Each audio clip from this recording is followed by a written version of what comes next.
어제 2시간 넘게 진행된 윤석열 대통령과 이재명 대표의 회담은 21대 국회 내내 평행선만 달리던 여야가 협치로 나아갈 계기를 마련했다는 점에서 의미가 있습니다. 대통령께서는 15분에 걸친 이재명 대표의 모두 발언을 비롯해 여러 현안에 대한 야당의 입장을 경청하고 정부의 입장을 성의 있게 설명했습니다. 비록 이견이 일소에 해소되진 않았지만 대통령과 제1야당의 대표가 직접 서로의 생각을 확인했다는 것만으로도 이번 회담은 적지 않은 의미를 가집니다.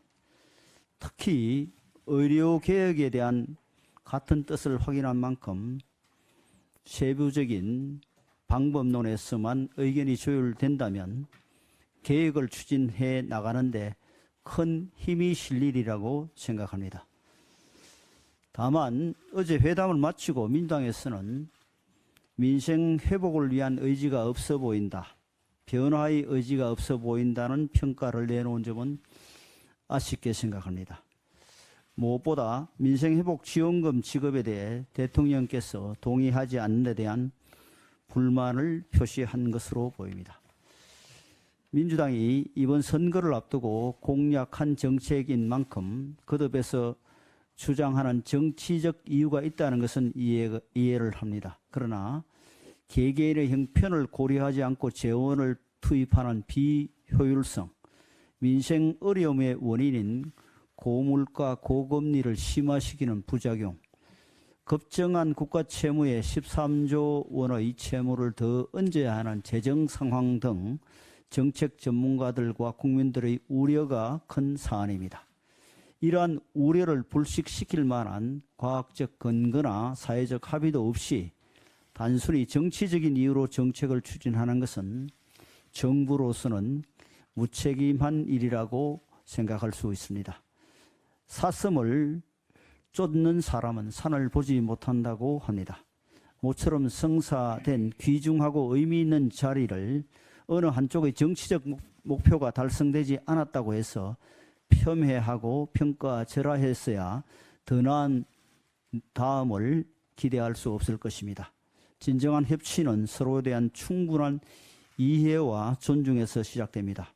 정부와 여당이 충분한 숙고 끝에 야당의 주장에 답변한 만큼 야당에서도 부정적인 반응만 보일 것이 아니라 그 이유를 다시 한번 진지하게 생각해 주시기 바랍니다. 어제 영수회담은 협치라는 어려운 여정의 첫걸음을 내디딘 것입니다. 그 걸음이 그리 멀리 나아가지 않은 것처럼 보일 수 있습니다. 그러나 앞으로 두 번째, 세 번째 걸음이 이어진다면 어제의 첫 걸음도 큰 의미를 지니게 될 것입니다. 이번 회담을 계기로 여야정 간 소통이 활발해져 여러 정책 이견이 민생에 도움이 되는 방향으로 현명하고 지혜롭게 조율될 수 있기를 기대합니다. 이재명 대표께서 의대 정원의 불가피성에 대해 정부와 인식을 같이 한다는 뜻을 밝힘으로써 이제 공식적으로 의료개혁은 여야의 공통과제가 되었습니다. 의료 갈등은 현재 국민이 인내할 수 있는 임계점에 도달한 상태입니다. 지난주에 서울대병원의 담당 교수들이 사직 의사를 밝혀 국내 유일의 소아 전문 투석실이 문을 닫게 되었다는 소식이 전해졌습니다. 전국의 소아 투석 환자의 50% 내지 60%를 서울대병원이 진료해 왔는데 의사들이 병원을 떠나면서 아픈 아이들이 안정적인 치료를 받을 수 없게 된 것입니다. 이번 주에도 서울 주요 대형 병원 교수들이 주 1회 휴진을 강행하고 아직 개강을 못한 몇몇 의대가 또다시 개강을 연기한다는 등의 부담스러운 소식이 계속해서 전해지고 있습니다. 어제 윤석열 대통령과 이재명 대표 회담을 통해 의료개혁에 대한 공통의 인식을 확인한 만큼 더 이상 지체하지 말고 여야정이 의료계와 함께 논의함으로써 의사들의 의료 현장 이탈로 인한 국민의 피해와 불편을 끝내야 합니다.